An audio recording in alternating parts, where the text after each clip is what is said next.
Venom let there be Carnage के start में हमें एक जगह दिखाई जाती है जहाँ की एबेंडेंट बच्चों को रखा जाता है, जिसके बाद हम देखते हैं क्लेटस कैसिडी को और साथ ही फ्रांसिस लुइस गैरिसन को।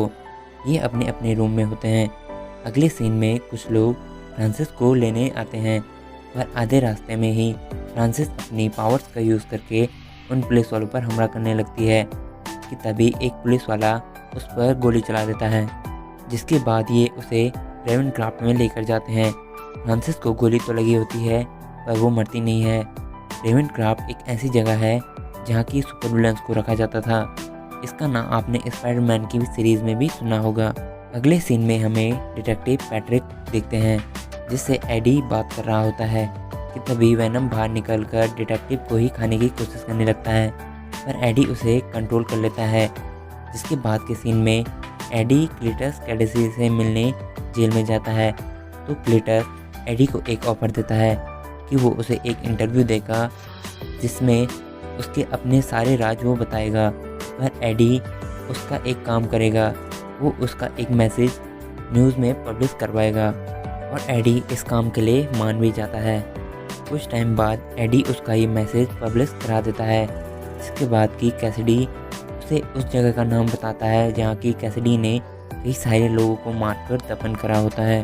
अगले सीन में हमें वेनम एडी से बात करते हुए दिखता है कि वो उसे मुर्गियाँ नहीं खानी बल्कि वो अब इंसानों को खाना चाहता है, पर एडी उसे मना कर देता है।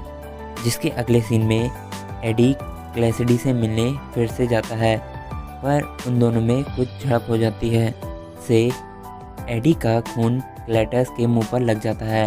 एक दिन वेनम और एडी घर पर होते हैं, पर उन दोनों में किसी बात को लेकर बहस होने लगती है, पर तभी वो दोनों आपस में ही झगड़ने लगते हैं और वेनम उसे छोड़कर जाने लगता है। फिर वो जाते जाते एडी की बाइक को भी तोड़ के चला जाता है। अगले सीन में क्लेटस को पॉइजन देते हुए दिखाया जाता है और उसे मारने की कोशिश की जाती है, पर तभी क्लेटस की बॉडी से कार्नेज बाहर निकलता है और वो वेनम की तरह ही एक सिम्बियोट होता है जो कि पूरे जेल में तबाही मचाने लगता है और सबको मार देता है। दूसरी ओर वेनम एडी को छोड़कर जा चुका था, इसलिए एडी की जान को अब खतरा होता है। एडी अपनी गर्लफ्रेंड को वेनम को ढूंढने के लिए कहता है। अगले सीन में क्लेटस कैसिडी फ्रांसिस लुई को रेवेनक्राफ्ट से बचाने के लिए चला जाता है और उसे बचाकर ले आता है। दूसरी ओर एडी की गर्लफ्रेंड वेनम को ढूंढकर ले आती है और एडी और वेनम मिल चुके होते हैं, पर वो एडी से पहले सॉरी बुलवाना चाहता है और एडी उसे सॉरी भी बोल देता है। अब कार्नेज कैसिडी से वेनम को मारने के लिए बोलता है जिससे कि वो इस अर्थ पर राज कर सके। अगले सीन में क्लेटस कैसिडी और फ्रांसिस लुइस की शादी होने लगती है, जिससे पहले वो एडी वेनम और उस पुलिस ऑफिसर को मारना चाहते थे जिसने फ्रांसिस पर गोली चलाई थी। फ्रांसिस एडी की गर्लफ्रेंड को किडनैप कर देती है। साथ ही क्लेटस उस पुलिस ऑफिसर को भी पकड़ कर ले आता है। ये ऑफिसर वही डिटेक्टिव पैट्रिक होते हैं।